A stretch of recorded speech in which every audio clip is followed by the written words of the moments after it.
नमस्कार दोस्तों। आपने यह शायरी कभी न कभी ज़रूर सुनी होगी। खुदी को कर बुलंद इतना कि हर तकदीर से पहले खुदा बंदे से खुद पूछे, बता तेरी रज़ा क्या है। क्या इसे हम यूपीएससी की तैयारी में अप्लाई कर सकते हैं? बिल्कुल कर सकते हैं। आप अपनी तैयारी इस तरह से कर लीजिए, यूपीएससी चाहे किसी भी तरह का पेपर बनाए, आप आसानी से उसे क्वालिफाई कर सकें। और ऐसे बहुत सारे लोग हैं जो बड़ी आसानी से प्री निकाल लेते हैं। इसी बात को ध्यान में रखते हुए इस सीरीज़ की शुरुआत की गई है। इसकी मैंने पहली वीडियो बनाई थी इस सीरीज़ की, और उसमें एक बात मैंने कही है कि जिस दिन यूपीएससी प्री होगा, अगले दिन मैं उसी वीडियो की क्लिप आपको दिखाऊंगा, जिसमें मैंने बताया है कि अगर आपने सिर्फ इतना ही तैयार कर लिया, यानी कि इस सीरीज़ में जो चीज़ें मैं बता रहा हूँ, अगर आपने सिर्फ इतना ही तैयार कर लिया अच्छे से, जिस तरह से मैं बता रहा हूँ, आसानी से आपका प्री निकल जाएगा। और अभी क्या कि क्या होगा, मैं प्री के बाद दिखाऊंगा। लेकिन एक बात है ना, मन में आता है कि कैसे भरोसा कर लें। तो सीधी सी बात यह है कि पिछले साल हमने टॉप 300 के नाम से एक सीरीज़ चलाई थी। 65 क्वेश्चंस मैंने दिखाए हैं, सबूत वाली वीडियो बनाई है, स्ट्रेटजी के नाम से प्लेलिस्ट है, वहाँ जाएंगे आपको दिख जाएगा। ठीक है, आपको समझ में आ जाएगा कि मैं क्यों ऐसे कह रहा हूँ, इतना कॉन्फिडेंस आ कहाँ से रहा है। पिछले 28 सालों के प्रश्नों का विश्लेषण किया है। मैं देख रहा हूँ कि यूपीएससी कब कैसे कैसे बदल रही है। मैं देख रहा हूँ कि कहाँ से बार बार क्वेश्चंस आ रहे हैं और कितने टॉपिक्स ऐसे हैं जो सिर्फ इतने ही, मतलब सिर्फ इतने ही टॉपिक्स तैयार कर लें तो प्री आराम से निकल जाएगा। क्योंकि 100 क्वेश्चंस होते हैं पेपर फर्स्ट में, सी सेट को आप छोड़ दीजिए, क्वालिफाइंग नेचर का है। 100 में से अगर आपके सिर्फ 50 सही है ना, सिर्फ 50 सही हैं, आप किसी भी कैटेगरी के हैं, आप मेंस लिखने जा रहे हैं, 100% श्योर हो जाइए। और इसके लिए तो कुछ अलग से कहने की ज़रूरत नहीं, यूपीएससी के पिछले 5-6 सालों का आप देख लीजिए, कट ऑफ देख लीजिए, समझ में आ जाएगा। आपको यहाँ पे मेरिट नहीं बनानी है, आपको कट ऑफ से ज़्यादा स्कोर करना है, चाहे 0.5 मार्क्स ही ज़्यादा हो, बस कट ऑफ क्रॉस कर जाना है। और कुछ टॉपिक्स ऐसे हैं, कुछ एरियाज़ ऐसे हैं जहाँ पर आप ध्यान दें तो आसानी से आपका प्री निकल जाएगा। 2023 में 50 से ज़्यादा क्वेश्चन इसी सीरीज से आएंगे, मैं दिखाऊंगा आपको सबूत के साथ। ठीक है जी, चलिए कुछ बातें और कर लेते हैं, इंपॉर्टेंट बातें हैं, समझ लीजिए ताकि आप इसका मैक्सिमम लाभ ले सकें इस सीरीज़ का। फिर हम टॉपिक की बात करेंगे। इसमें मैं क्या करने जा रहा हूँ, ध्यान से समझिए। इस सीरीज़ में मैं आपको एक तरह से ज़िंदा रखूँगा, बेहोश नहीं करूँगा।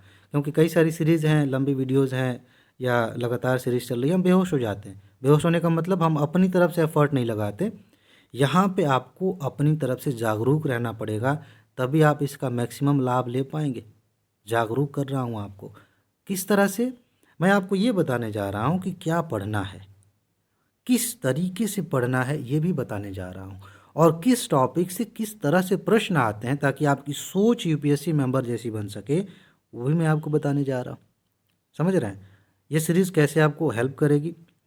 ये चीज़ तो है ही। इसके अलावा सीधी सी बात है कि अगर आप पहली बार किसी टॉपिक को पढ़ने जा रहे हैं, वहाँ से इसकी शुरुआत हो जाएगी, तभी से आपके दिमाग में ये बात रहेगी कि इस टॉपिक को देखना कैसे है।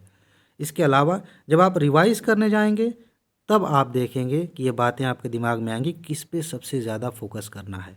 और आखिर में मान लीजिए कि आपके पास अब समय नहीं बचा, एग्ज़ाम को 10 दिन 15 दिन बचे हैं, और आप रिवीजन भी नहीं करना चाहते, किताब नहीं खोलना चाहते, ज़्यादा समय लग रहा है, सिर्फ इस सीरीज़ की वीडियोज़ अगर आप देखते हैं तो वो वीडियोज़ ही आपको रिवाइज़ करा देंगी। क्योंकि मान लीजिए एक टॉपिक मैंने बताया, आपने उसे पढ़ा है, रिवाइज़ भी किया है, सिर्फ वीडियोज़ देख लेंगे, और वीडियोज़ में मैंने कहा है कि यहाँ से ये देख लीजिए, यहाँ से ये देख लीजिए, ऐसे ऐसे पढ़ लीजिए और आपका काम हो जाएगा।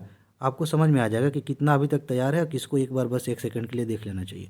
तो आपको पढ़ने का मन भी करेगा और आपका कॉन्फिडेंस भी बढ़ जाएगा कि हाँ, हमने पढ़ा लिखा है, आराम से प्री निकलेगा। ठीक है जी, तो इस तरह से शुरू से लेकर लास्ट तक ये सीरीज़ आपको हेल्प करेगी, और प्री निकालना तो बहुत आसान हो जाएगा, अभी आप देख लीजिएगा एग्ज़ाम देने के बाद। ठीक है, चलिए आज हम शुरू करने जा रहे हैं। विषय है इन्वायरमेंट एंड इकोलॉजी, पर्यावरण और पारिस्थितिकी। टॉप 500 सीरीज़ का ही हिस्सा है। ठीक है, वो जो सीरीज़ चल रही है जिसमें हम विस्तार से बातें करते हैं, टॉपिक्स की बातें होती हैं, बाकायदा मैं आपको पढ़ाता हूँ, उसकी पीडीएफ नोट भी आपको मिल रही हैं, तो उसी के आधार पे ये चल रहा है। लेकिन यह सीरीज़ उससे कई मायनों में ज़्यादा इम्पॉर्टेंट है। क्यों?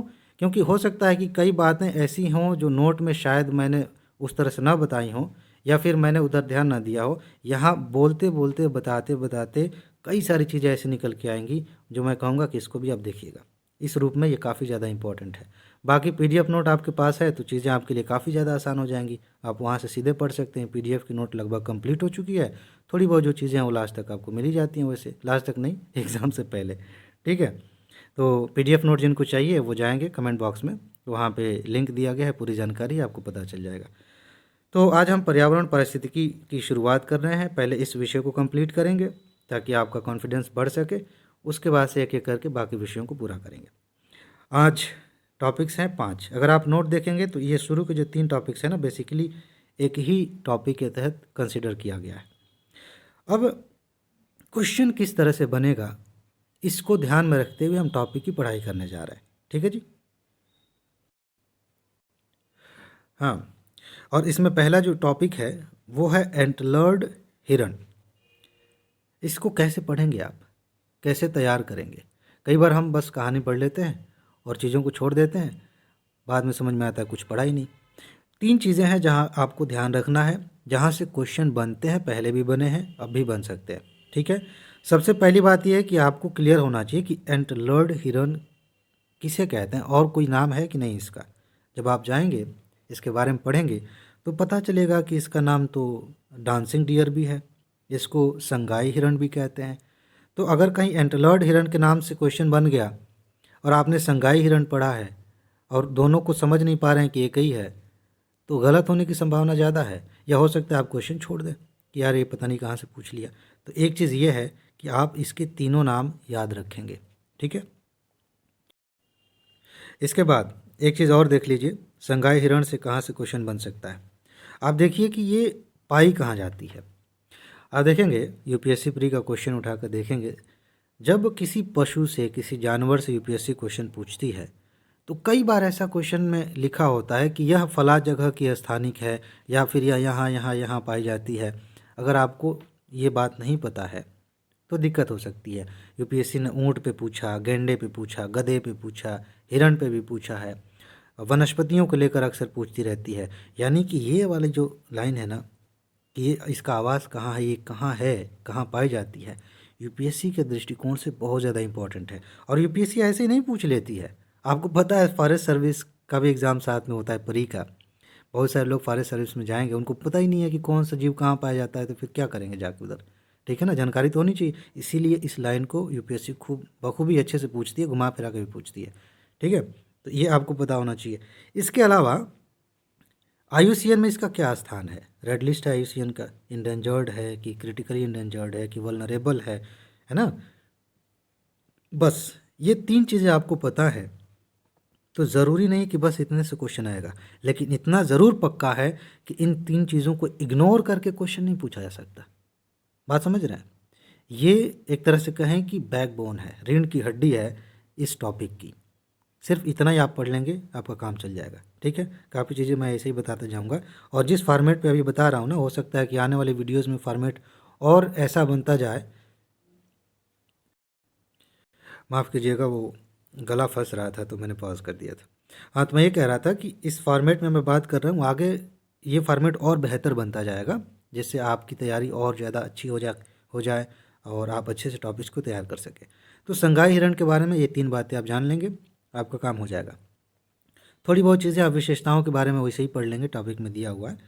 अब देखिए, यहाँ से क्वेश्चन खूब आते हैं, पीसीएस में तो खूब पूछे गए हैं, यूपीएससी ने भी पूछा है। तो केबुल लाम जाओ ये क्या है? क्या है मीन्स ये मतलब कौन सी जगह है, ये नाम क्यों रखा गया है? ज़्यादा इतिहास में नहीं जाना, कहने का मतलब ये है वाइल्ड लाइफ सेंचुरी है कि नेशनल पार्क है, टाइगर रिजर्व है कि क्या है? इस सेंस में मैं पूछ रहा हूँ कि ये क्या है और इसका स्थान कहाँ है, मणिपुर में है कि मिज़ोरम में है कि नागालैंड में है? इम्पॉर्टेंट बात है, क्वेश्चन यहाँ से आता है। और इसकी विशेषताएं क्या हैं? विशेषताओं में एक ऐसी विशेषता है, फुमडी आपने नाम सुना होगा, जहाँ से अलग तरह से क्वेश्चन बनते हैं, अपने आप में एक टॉपिक बन जाता है। नोट में ये बातें सारी हैं, ठीक है। यूपीएससी ने फुमडी पे भी क्वेश्चन पूछा है, इस पर भी क्वेश्चन पूछा है, इंपॉर्टेंट है, ठीक है। नॉर्थ ईस्ट में ये काफ़ी इंपॉर्टेंट एक तरह से कहें टॉपिक है आपके लिए। तो इसे आप बस इन 3 चीज़ों को लेकर तैयार कर लें कि ये क्या है, कैटेगरी इसकी क्या है, ठीक है। इसका स्थान कहाँ पे, स्थान पे क्वेश्चन आ जाते हैं, क्योंकि अगर कह दिया जाए कि केबुल लामजाओ जो है नागालैंड में है, आपको पता ही नहीं है कि वहाँ नहीं है, तो फिर दिक्कत हो जाएगी, या तो आप छोड़ेंगे या फिर गलत करेंगे। ये पता कर लीजिए इसकी क्या विशेषताएं हैं, ठीक है। और बस हो गया। ये फुमडी वाला जो मैं कह रहा था ना, बेसिकली इसके अंदर लोकटक झील है, वहाँ आप जाएंगे वो मिलेगा।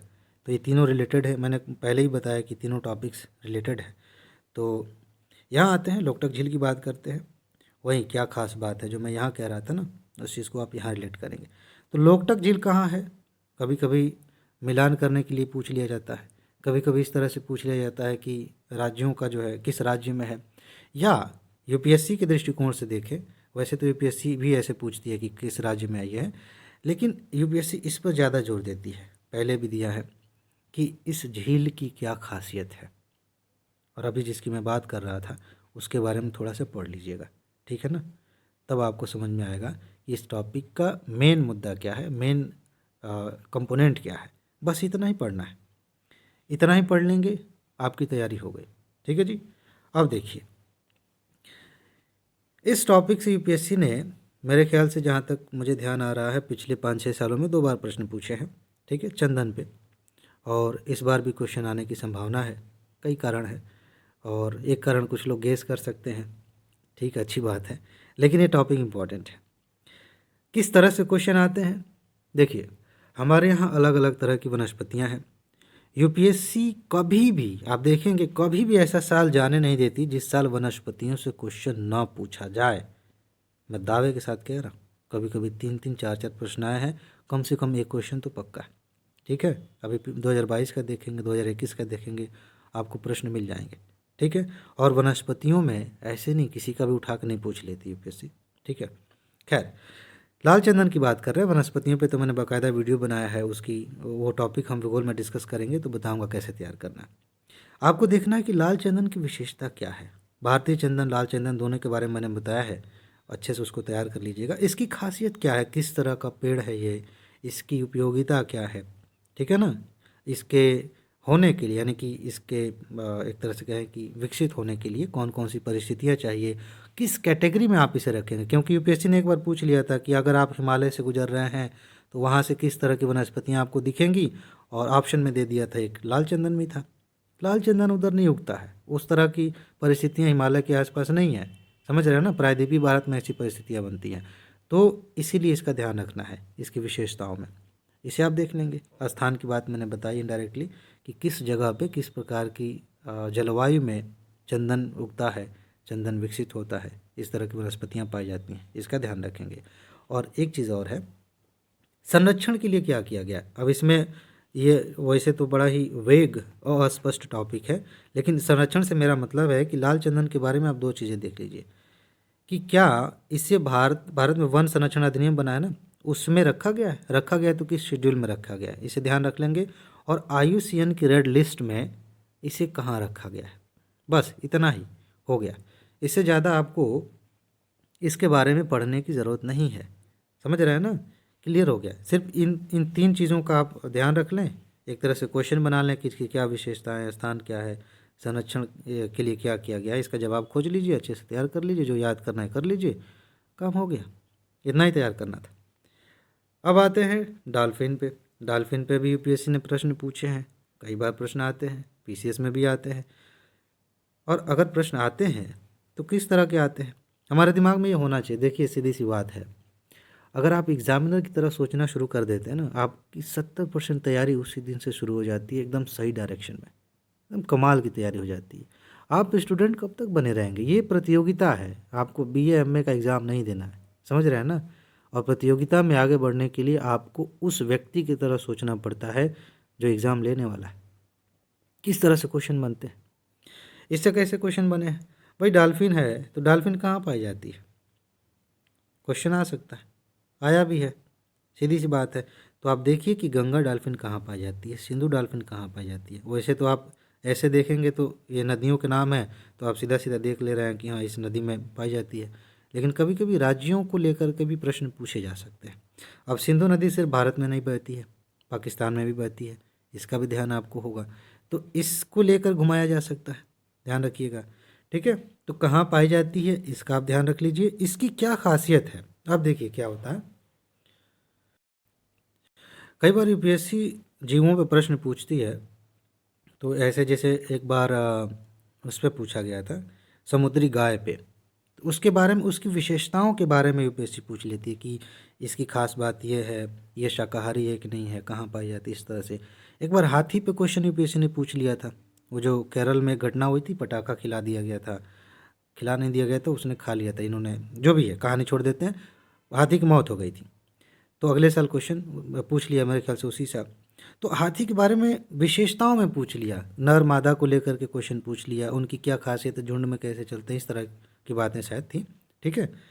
तो ऐसे ही डॉल्फिन जो जीव है, यह किस तरह का जीव है, इस पर क्वेश्चन बन सकता है। समझ रहा है ना? क्या ये पानी के अंदर सांस ले सकती है कि नहीं ले सकती, इसके अन्य नाम क्या हैं, इस तरह का क्वेश्चन। ये विशेषताओं में बस इतना ध्यान रख के ये क्वेश्चन पूछ पूछ के आप इसे तैयार कर लेंगे, काम हो गया। एक क्वेश्चन आता है, अक्सर आप देखेंगे पर्यावरण में क्वेश्चन बनता है, प्रदूषण पे नॉर्मली देखेंगे कि इसको क्या खतरा है, किस किस चीज़ से खतरा है, कैसी कैसी गैसें यहाँ से निकलती हैं। वैसे ही वनस्पतियों में कभी कभी जल प्रदूषण पे आ गया, जीवों में भी क्वेश्चन बनते हैं ऐसे कि गंगा डॉल्फिन के सामने क्या क्या दिक्कतें हैं। ये आपको अपनी तरफ से भी सोचना चाहिए। और मज़ेदार बात यह है कि इस तरह के क्वेश्चंस में ट्रिक काम आती है, उसकी वीडियो मैंने आपको बताया है, बना के बताया है, उसे आप देख लेंगे, मतलब कमाल हो जाएगा। पिछली बार मैंने दिखाया था 12 क्वेश्चन आए थे वहाँ से, सिर्फ ट्रिक लगा के आप 12 क्वेश्चन सही कर सकते थे। ठीक है। और अगला जो है, जाहिर सी बात है, संरक्षण की बात करेंगे। तो संरक्षण के लिए क्या किया गया है, सरकार ने, हमारी सरकार ने कौन से उपाय किए हैं, और IUCN की रेड लिस्ट में इसको कहाँ रखा गया है। एक चीज़ और आप देखेंगे कि अभयारण्य बनाया गया है डॉल्फिन के लिए, कहाँ पे है, उसके बारे में थोड़ा सा आप देख लेंगे तो काम चल जाएगा। ठीक है जी। तो ये बस पढ़ना है, इतना ही पढ़ लीजिए, हो जाएगा। चीता, चीता से क्वेश्चन आ सकता है, लेकिन कुछ लोग सिर्फ यहीं बंधे रहेंगे। चीता बिल्ली की प्रजाति की एक प्रजाति है, हम में से ज़्यादातर लोग फोकस करेंगे इसी पे, फिलहाल मैं भी इसी पे फोकस करने जा रहा हूँ, लेकिन ध्यान रखिएगा चीता से रिलेटेड और भी जीव हैं, बाघ है, ठीक है, शेर है, इसके अलावा और लेपर्ड है, ढेर सारी चीज़ें। तो इसी को लेपर्ड कहते हैं क्या जी? थोड़ा सा कन्फ्यूजन है, ठीक है। एक्चुअली तेंदुआ और चीता में बड़ा कम अंतर होता है, तो कभी कभी इमेजिन करने में ना कन्फ्यूजन हो जाती है। खैर, तो हम बात कर रहे हैं कि कहीं से भी क्वेश्चन आ सकता है, उसको भी आप ध्यान रखिएगा, लेकिन उस पर हम बाद में बात करेंगे, जब वो टॉपिक आएगा तो बात करेंगे।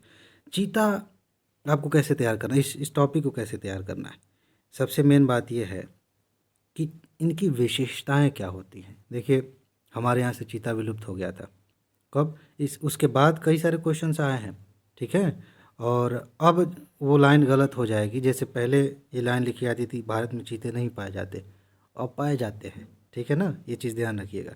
तो क्या विशेषताएं, एशियाई चीते हैं, अफ्रीकी चीते हैं, इनकी तुलना हाथियों में भी आप ऐसे ही करेंगे। अब जब हाथी हम देखेंगे, मतलब टॉपिक के तौर पे, तब वहाँ तुलना करके पढ़ेंगे। तो अफ्रीकी चीते और एशियाई चीते। एक चीज़ और देखिएगा, जिस देश से चीते हमारे यहाँ लाए गए थे, उनको आप ध्यान रख लीजिए, नामीबिया की बात है, उन उसके बारे में थोड़ा भूगोल में आप देख लेंगे, चूँकि रिलेटेड है तो आप देख सकते हैं।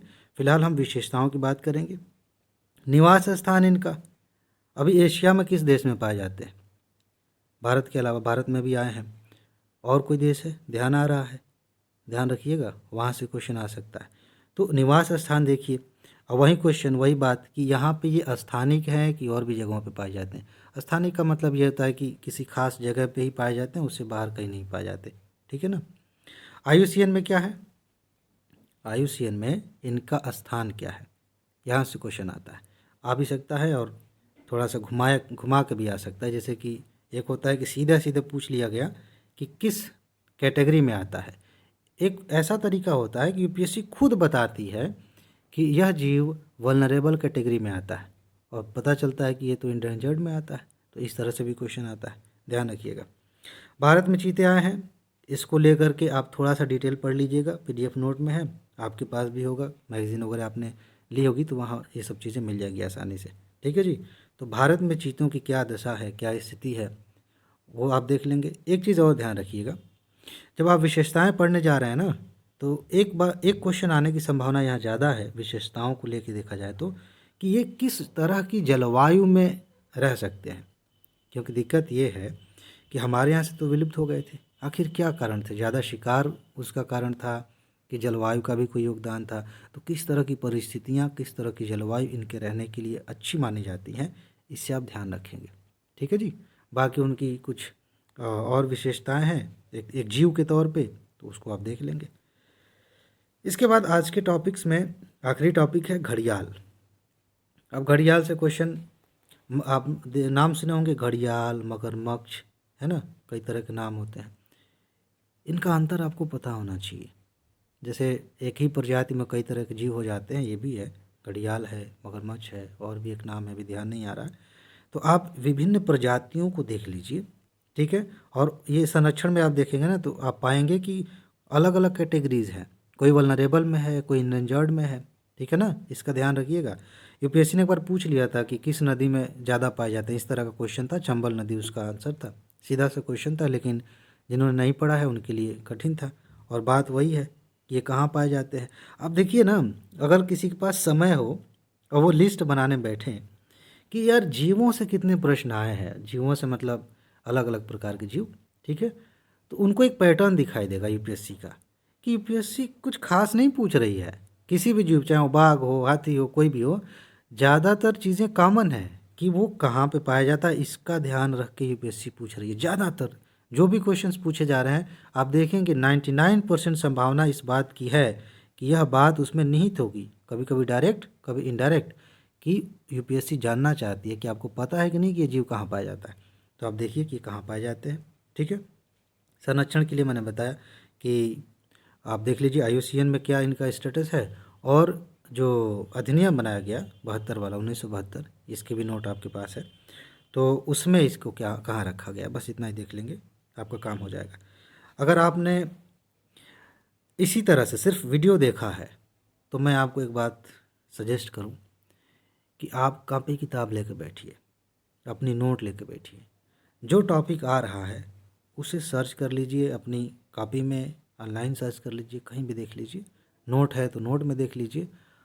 तब जब आप पढ़ेंगे, इस वीडियो को देखेंगे, बहुत ज़्यादा फ़ायदा होगा। बहुत सारे लोग ऐसे ही देखेंगे, और बहुत सारे लोग ना कल से वीडियोस नहीं देखेंगे। क्यों? क्योंकि इसमें इन्वॉल्व होना पड़ेगा, इसमें मेहनत करनी पड़ेगी।